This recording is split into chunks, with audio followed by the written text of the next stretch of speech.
What's up, fam? We are back on the CEO Pulse podcast where you get the real, the raw, and the might of entrepreneurship. We are sitting down with an entrepreneur superhero here. It's crazy, all right? It's crazy. This man literally lives in a castle. He owns multiple buildings that are, huge square footage in commercial real estate. He's got a 50,000 square foot building that's where he's filming right now from. He started in real estate in 2005 and has done some massive things in that space and the space of entrepreneurship altogether. I mean, he's gotten recognition from, governors and he's based out of Maryland. So, I mean, there's so much things to unwrap here. So with us, we have MIKE FITZGERALD. He's the owner and CEO of Gideon Properties. It's one of his main companies. He has many more, and I can't wait to dive deep into this, man. It's good. So good to have you, brother. Thank you for stopping by. It's a pleasure. You're a good guy, Rafael. I love your podcast. I'd recommend anybody getting into real estate that wants to get to the next level to listen to Rafael's podcast. Go to Real Estate Investor Associations, get as much knowledge as you can. Thank you so much, man. 100%. So yeah, let's break it apart real quick. So you started in investing in real estate in 2006. And before that, what was your background on? Were you already an entrepreneur when you jumped in? Because what you've been able to do over the last 16 years is just, it's nothing short of impressive. I was in the military before that. I put in high school. I always worked. I bust tables, called myself a table maintenance engineer. And when I was younger, actually my first paper article, I had a paper route. It was called The Bird Boy of Sharpsburg. And I had a dove and rode around on my bike, and I had actually had sales records. They dropped me off in neighborhoods. I think in the summer I sold over 1,000 new subscriptions. So, wow. Entrepreneurial background. It's up to the vision of the person. But I've always feel like I've been an entrepreneur. I feel like anybody can do anything with the right vision, the dream, and persistence and taking action. Yeah, no, 100%. It's interesting to see how there's a lot of correlation between the people who end up doing, thinking outside the box and really making a dent. And how they got started, right? A lot of us, had like little side gigs or hustles when we were growing up before it was even a thing. So it's not surprising to know that you had, some of those accomplishments early on, just based off of the track record that you have. So bring it forward. 2005, you decided to invest in real estate, and then so is that when you got out of the military and then started to? Yeah. So in 2004, I had my term was over, but I went in and I was working a regular job, I think for $10 an hour. Mm-hmm. And I had heard you could buy real estate, no money down, actually, from calling a rent to own ad in the paper. The gentleman told me I had another line. Started going to real estate associations. 3 months later, I had my first no money down deal, a deal where I bought it with the division of proceeds, meaning the owner could make X and we were allowed to make everything over X. Mm. Nice. And you started, what happened then? Did you start doing wholesale, or was it a buy and hold type of strategy? My first deal was a division of proceeds. I used all my $500 credit cards, the $10,000 I had saved up, made a deal with the homeowner for X, where I was allowed to make everything over X, fixed up the house, sold it, and never looked back. Man.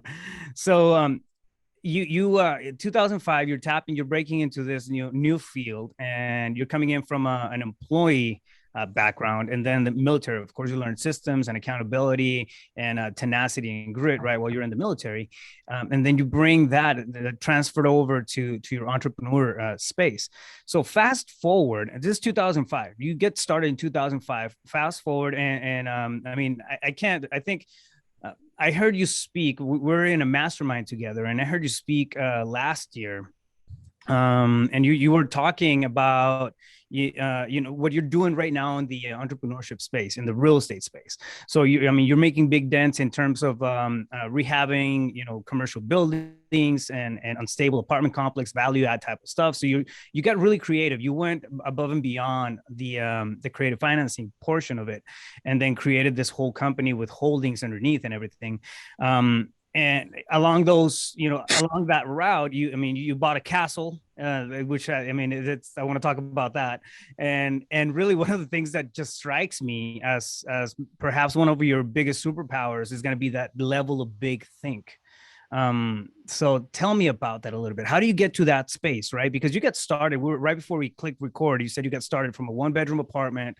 And it's really kind of where it all started. And I mean, you just blazed through it. How does that happen? It happened out nothing happens overnight, right? Anybody who thinks they're going to get into real estate and overnight, it's all going to happen, highly unlikely. Starting a wholesale company, money's one thing, but you need assets because money goes away. I think it's all over time, your vision expands. My first 6 months or a year in real estate, I only did 3 to 6 deals. My next year, maybe 10 or 12. My next year, maybe 15 or 20. And it just kept growing to where we were doing 60, 70 properties a year. And we started doing bigger projects. And then we started getting noticed for that. But it all started out with simple dreams, simple goals, and growing them over time as you achieve. And give me some of the pragmatic steps. So what did you do first? For example, I mean, you're there taking action, right? Did you set up most people go for the business plan? What's it? Give me maybe the top 3 things that helped you get out of that space. I joined my local real estate association. I looked for people doing real estate, podcast. I listened and then I took action. The ultimate thing with any goal, the ultimate thing with any achievement is taking that first step, that big action. As far as the overall vision and big thinking, I think no matter what you're doing today, you should always think bigger tomorrow. Mm-hmm. Yeah, I completely agree, man. I completely agree. I think that big think and forward thinking process is really what keeps us on our toes, right? As entrepreneurs, and you get to this one goal, sometimes you achieve it faster than you thought you would. And there's somewhat of a danger kind of lurking there, right? Of standing still. If you haven't had that muscle of that forward thinking. I know I fall into that space quite a bit. It's sometimes, I'll set up stuff and sometimes I'll crush it. Sometimes it'll take me, half the time to get there. Sometimes it'll take me longer than I expected. But the thing is, once you get to that benchmark, it's moving forward to that next step. How do you keep that as in the forefront of everything that you're doing? How do you stay aware of, because right now, I mean, you have multiple companies going on. You're always, up and about. Every time I see your social media, I mean, you're different parts of the country. You travel a lot. You move fast and you move a lot. How do you keep that lined up with that forward thinking process? I have a really, really good assistant. Secret weapon. Really, really good assistant. But I also feel you got to keep moving forward. You want to look at how much time you're spending on calls, what the main point of the goal is. You want to give people the time they deserve, and you also want to look as you're growing. Mm-hmm. You don't want to turn down any project. I think that's a big part of it too. You should be buying based on numbers, and you should be buying based on the results you want to achieve in life, not necessarily buying on any one individual piece of real estate. So I think I've kept open to a broad spectrum. And I look at what's going to be best for the company moving forward. It started out as just a guy in an apartment, a guy in an office with one person for many years. When you start something and you take action and you continue that action, you have consistency to it, life tends to produce the results you're looking for. So tell me a little bit, let's unpackage that. Tell me a little bit more about buying based off of the results you want. What do you mean by that? So, I mean, when I was in 2014, I had a chance to buy my first apartment complex, but we hadn't done anything past a single family rental or half duplex. Mm-hmm. So it was a 40-unit apartment complex, and you completely turn around. We bought it for $1.5 million. We put over $1 million in it. Today, the value is significantly more. So it's not just saying no to something based on, hey, are you ready for it? Have you done it before? It's saying yes to something. Does it fit into your box of what you want to do, and do the desired results affect your desired outcome? I can kind of relate to that right now. I mean, we're coming across bigger and bigger projects in my business, and yeah, I mean, the thing was, wholesaling and fix and flip, single family, and then some multifamily, or I mean, 3 to 4 unit structures and stuff like that. So nothing crazy. However, now we're coming into the space where we're buying, just more units, higher ticket items. I mean, $2-3 million deals. We just got one deal that we're looking at, and it's actually we got it under contract, but it's a $9 million deal. So it gets a little intense, you know, when you're jumping from the single family. For me, it took me a while, right, to wrap my head around the fact that I could just get a systematic approach to building a real estate company, investments and stuff like that. So that's one barrier, one mindset barrier that I had to get across. Now we're transitioning to this whole new space where the challenges are bigger. You see a lot of the same stuff at the fundamental levels, but it just gets intimidating as you add more zeros to it, right? How did you manage that part? Because I'm personally interested in that that answer. I wouldn't worry about the zeros. I worry about the positive equity. And I worry about, you know, like when we did this building, this was 2014 as well. You know, we had a building with 198 roof leaks down to the first floor. All but one tenant had moved out. They were on their way out. And you know, we had a downtown that was, you know, it had a lot of enhancements. It was getting better, but not there. So, you know, a lot of people would have considered this building a risk. When we looked at it on paper, we believed we could fill it, and we believed we could make it work. You know, we got a grant on it. We did a renovation. We filled it up. We looked more at what the zeros were on the positive side, and that if this went wrong, we could use those zeros. And so, in other words, we had the equity where we could make a mistake, but at the same time, we felt good with it. So I think you should look at when you're on larger deals. Do you have the equity where it's going to work on your worst case scenario? And you should never do any deals, small or large, without an A, B, and C scenario. And if you like, I can help you with that one-on-one too, Rafael. Oh, yeah, I would love that, because I mean, I do have a couple of ideas on how to come about that. It's a resort, but I mean, running it by somebody who's already been through the ringer, I mean, would make a lot of sense.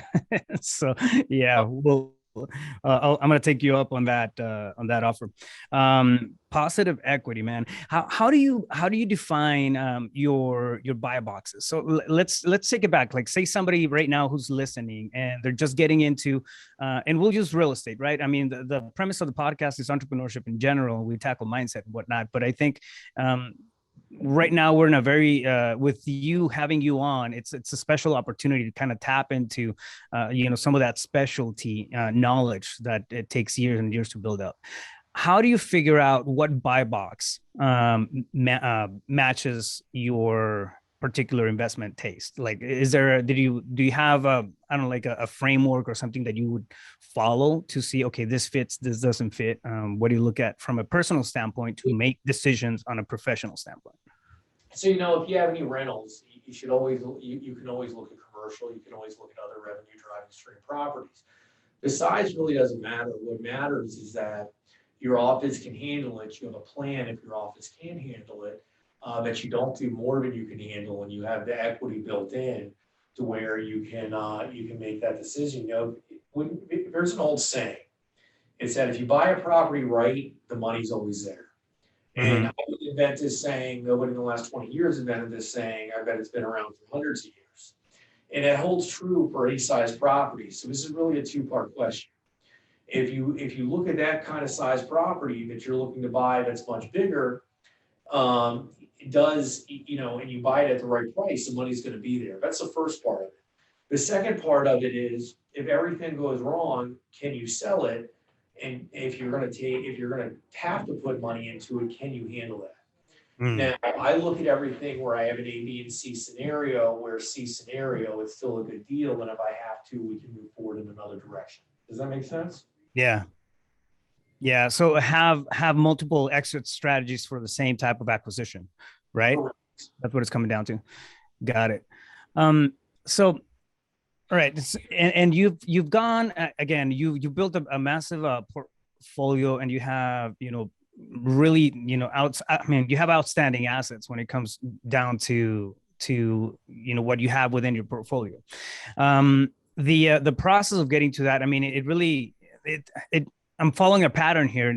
It's not rocket science. It's massive action. You're taking, you keep talking about just taking on that challenge, right? And then taking action after everything, and that comes across your way that fits the paradigm. So just to kind of recap, at the end of the day, I mean, it comes down to massive action. You buy with equity, and you have multiple exit plans every time you look at something, right?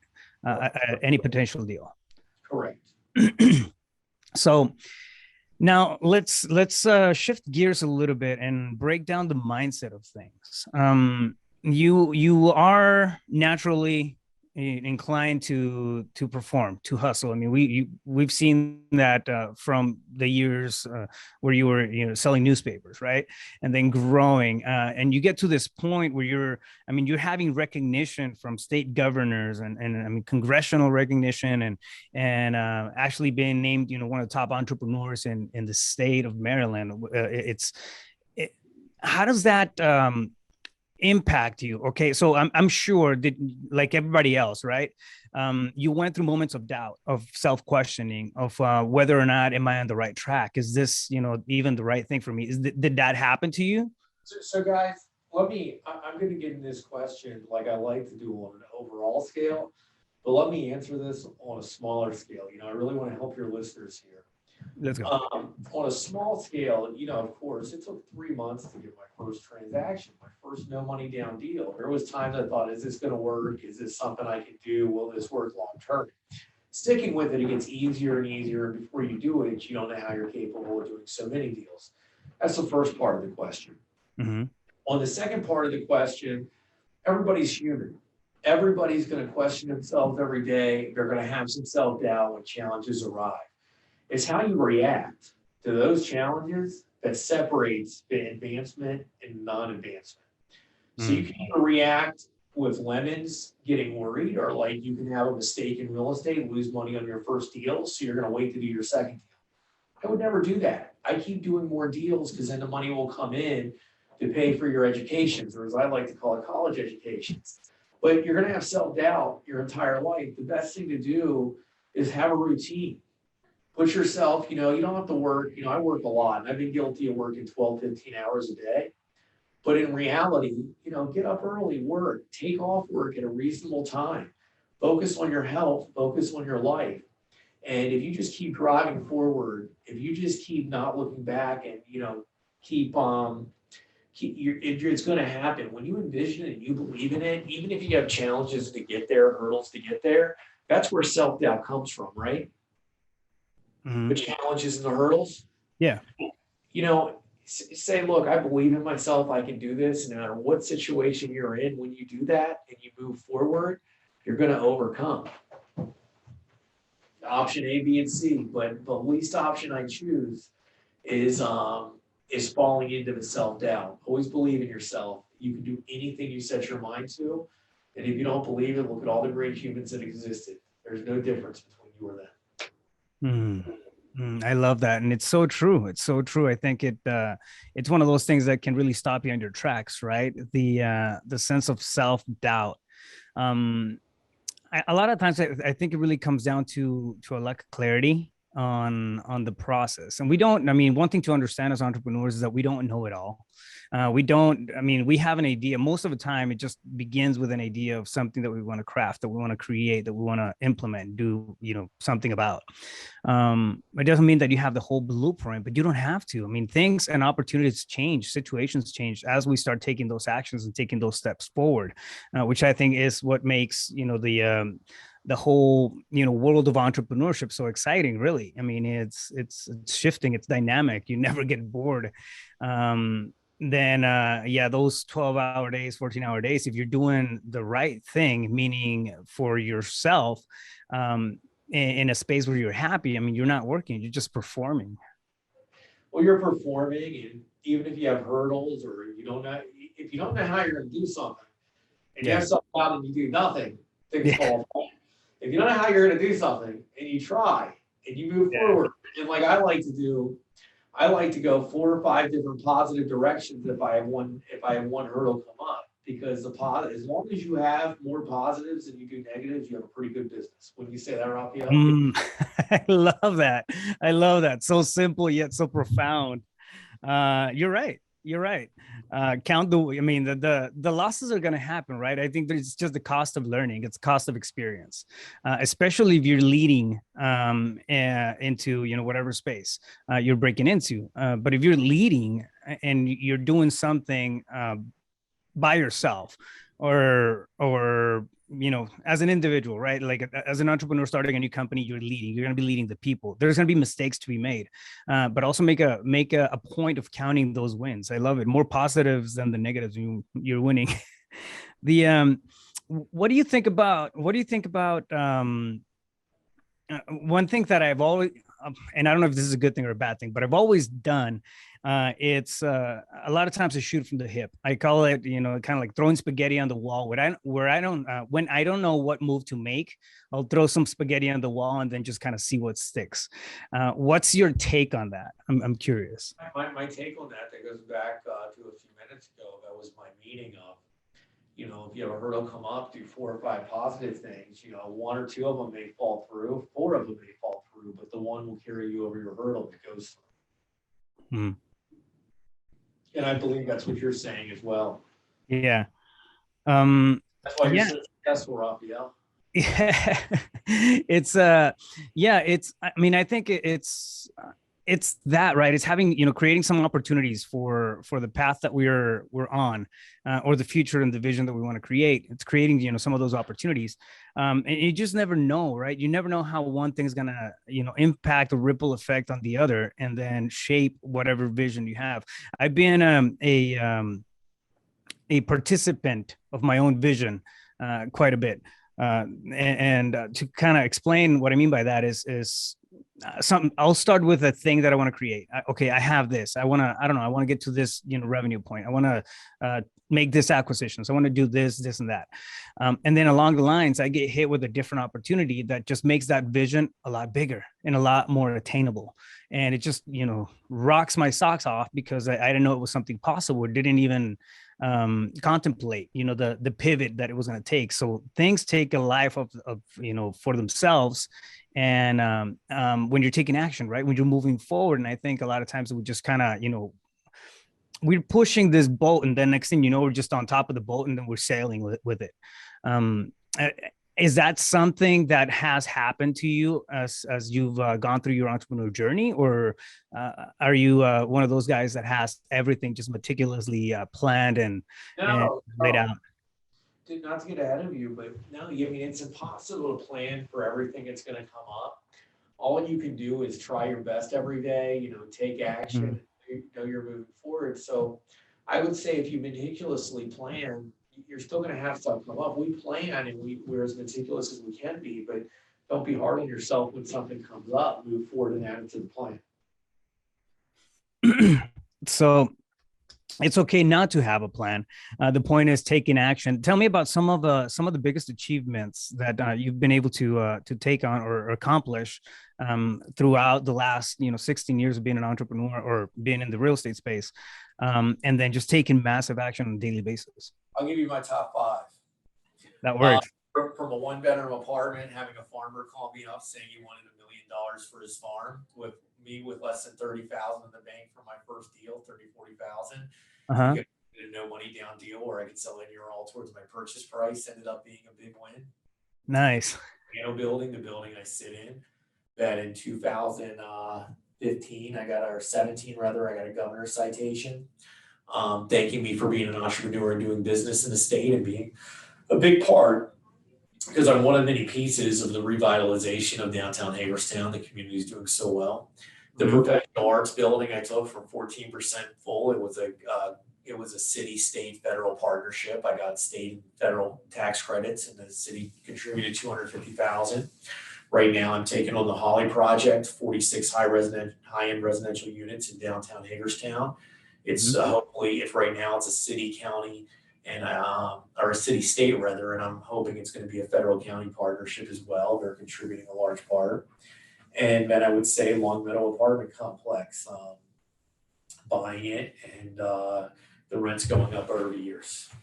Man, that's a few, right? this is high level stuff. I mean, you're partnering up with counties and government boards and states and to do, things that normally, I mean, was that even in the radar when you first started? No, I mean, that wasn't in the radar Isn't that crazy? until year 12, year 11. After That after was, you got that deal, right? That you went from single family to duplexes and stuff like that to commercial. That's when yeah, you we do a lot of single families. We have a wholesale operation, we have a rehab operation, we have a community. Make buildings great, make them help the community operation. Just we another deal I'll give you. In Ohio, a few months back, I got a call from some guys that had 16 million in property under contract. Mhm. Um, it was worth considerably more. Um, they made it under contract for a year. I went to 5 or 6 different lenders. The first 5 told me no. The 6th one told me yes. And now that's going to be a great deal. We have a percentage of that. So it's Wow. always about moving forward. Don't take no for an answer. Take action, massive action, and you can always achieve your dreams. Man, I love that. What's your, I mean, you give back, you're very engaged in your community. I'm always, like I said, I'm trolling you on social media all the time, and I see like you're posting, and then you're walking around, and then new projects, you're uplifting areas of the city, where you're at, and really contributing and giving back, making that place a lot better, right? um uh Not that it's, I probably said that wrong, but me, putting giving back to the community. I mean, at the end of the day, that's what it comes down to. How has that been a part of your overall efforts as an entrepreneur? Meaning pushing you forward, helping you grow. In Phoenix, we have the whole go-giver mentality. The more we help, for some reason, magically, it just happens that the more money we make and the better that we get. The more we help, the more we put out there, the more that comes back. It's really like this. You shouldn't look for anything to come back. You should do stuff because your heart's in the right place, and Mhm. that's how we look at our community. Love We can do something we think is going to work for the community, and we believe in the community, so we know the community is going to keep uplifting and make that project. Just we know we're taking a risk on the Holly project. We know that market rents are $900 to $1,000, and we're shooting 80% higher to give the community that luxury aspect. But we look at the enhancements, the Maryland Theater, an $18 million library, a cultural trail, and we, University of Maryland downtown, 1,500 students in the court. And we say to ourselves, we believe in this city, and we believe when we do this, the city's going to keep rising. And this is going to be a great deal for us, but an even better deal for the community. Mm. And, we look at doing something for the community, that's how we look at it. When we look at doing charity, I like to get the office together. That's going in the future. So where everybody's heart is, myself, I like helping disabled people, children, but I believe it's all done as a team. It's all about coming from the heart. I think if you take action, you start everything with the heart, and you finish everything with the heart. And, that's having that drive, that belief, that goal, that ultimately comes from where your heart's at. I believe you can do anything you set your mind to. And if anybody wants to follow me on Instagram, that's at Mike, MIKE, the number 2, the THE Fitz, FITZ. So it's MIKE 2 THE FITZ.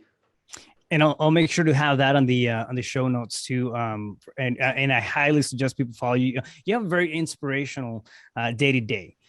You're always posting stuff. You're very active out there, and I think it's one of the biggest things that I see.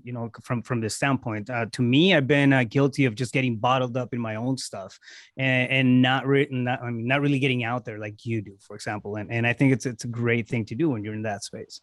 I admire you for that, man. It's a big thing. It's a big thing. So right now, before we kind of start signing off, I just want to put it out there. You actually live in a castle. Tell me the story behind that. So a couple things. My big goals from my 1-bedroom apartment was to help my family out. I've been able to do that. I helped my parents get our childhood home back, and I've done a lot like that. Now, when I moved in here, I was kind of like worried. When you come from bigger beginnings, you're worried what people will think of you. But it's a good real estate deal. It looks like a castle. It's a big stone house. I love it. I like antiques. I like history, and it feels good. And you're always invited to come stay, Rafael. Thank you so much. I will take you up on that. Believe You and your family, please come down. and we have it on record. It's recorded, so I'm going to show up to your door. You better open that door because it's on video. I never knew I'd make it here. You know, how did I get here? How did I get to a 50,000 square foot office building? Yeah. How did I get to doing office buildings? How did I get the rental portfolio I have? And the truth of the matter is, it's sticking with it, taking action, believing in yourself, getting over the hurdles by overcoming, which is growth of soul, and you can do anything. Mm-hmm. Self-belief. I love it. I love it. Mike, thank you so much. It's refreshing, right? To see the possibilities, right? To see that somebody's who started, from the ground up is at this, level of performance, this level of giving back and contribution, and recognition, man, because it's all well-deserved. Absolutely well-deserved.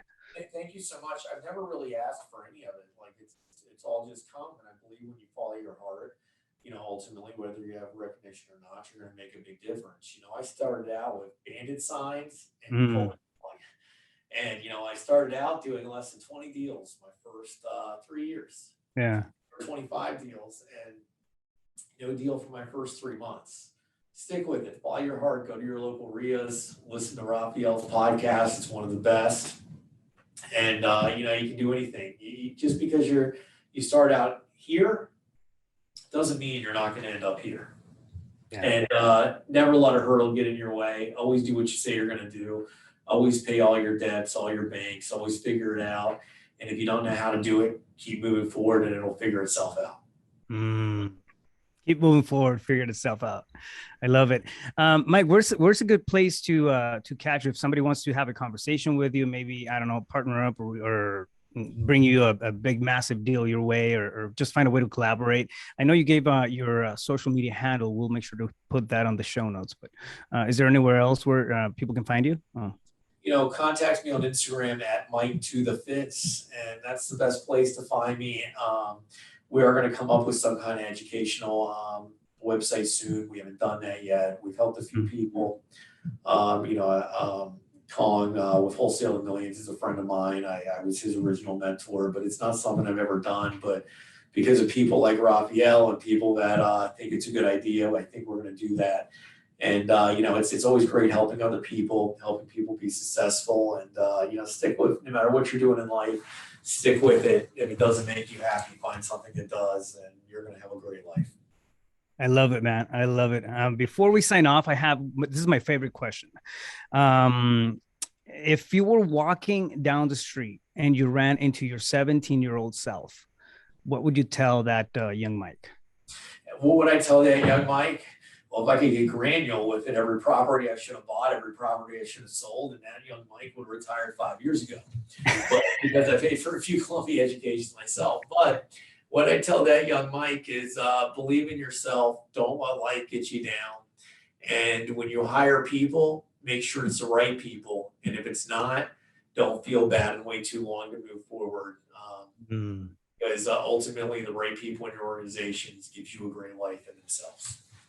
I love it, man. I was just at Lee Arnold's office in Coeur d'Alene, and one of the things that he said was hire fast, fire faster, and I think it makes perfect sense. Yeah, you have to surround yourself with the right people. And also, while we're at it, big shout out to Gigi. I know she handles the fort down there for you. Remember, I mentioned her earlier. I said have a good assistant. Gigi is a very good assistant, and it's really a part of my success. I love it, man. I love it. Mike, thank you so much. It's been great having you, and very, very inspirational. I mean, definitely, guys, ladies and gents out there listening to the podcast, go follow Mike. Go follow Mike, because you're going to get a lot of knowledge. You're going to getting knowledge is one thing, right? Inspiration is another one. I think you need a good balance and combination of the two to make things happen, especially to get that level of belief in yourself to the next level, I think so. And Mike here is a living example of that. So it's been an honor having you on the show, brother. Thank you so much. Thank you very much. It's been an honor being on the show. You're a great guy, Rafael, a good friend, and hope everyone out there makes their dreams reality. You can do it. I believe in you. Boom, family, it's a wrap. Let's go.